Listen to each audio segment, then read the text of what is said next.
Every time I blink, the man in the mirror gets closer, and I've run out of eye drops. It started innocently enough, a fleeting glimpse of something off in my reflection. I brushed it off as fatigue, a trick of the light. But as days turned into nights, the figure solidified, inching closer every time my eyes closed for the briefest second.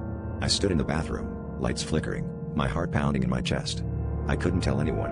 Who would believe a man haunted by his own reflection? I began avoiding mirrors altogether, but the man found his way into every reflective surface, windows, polished tables, even the sheen of my phone screen. His presence was relentless, his gaze piercing through the glass like an unyielding predator. With each blink, my world grew darker, shadows creeping into corners that once knew light. Sleep became a luxury I couldn't afford, as each closing of my eyes brought him nearer, his features more defined, his intentions more sinister. Desperate, I sought answers from old books, obscure forums, and whispered folklore.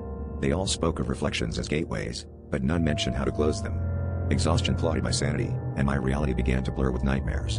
In a last-ditch effort, I covered every mirror in my home, but his presence was still palpable, a chilling breath on the back of my neck. The tension built to a fever pitch, a crescendo of fear that left me teetering on the edge of reason. Then, one night, the electricity failed, plunging the house into darkness. I fumbled for a candle, its flickering light casting long shadows on the walls. In the dim glow, I saw him, not as a reflection, but standing right before me, his eyes hollow and empty. "I am you," he whispered, a voice like shattered glass. In that moment, I understood, he wasn't just a reflection, he was the embodiment of every fear I let consume me. As I blinked one last time, he smiled, and I felt myself pulled into the cold glass, my world inverted, trapped forever in the endless void of my own making.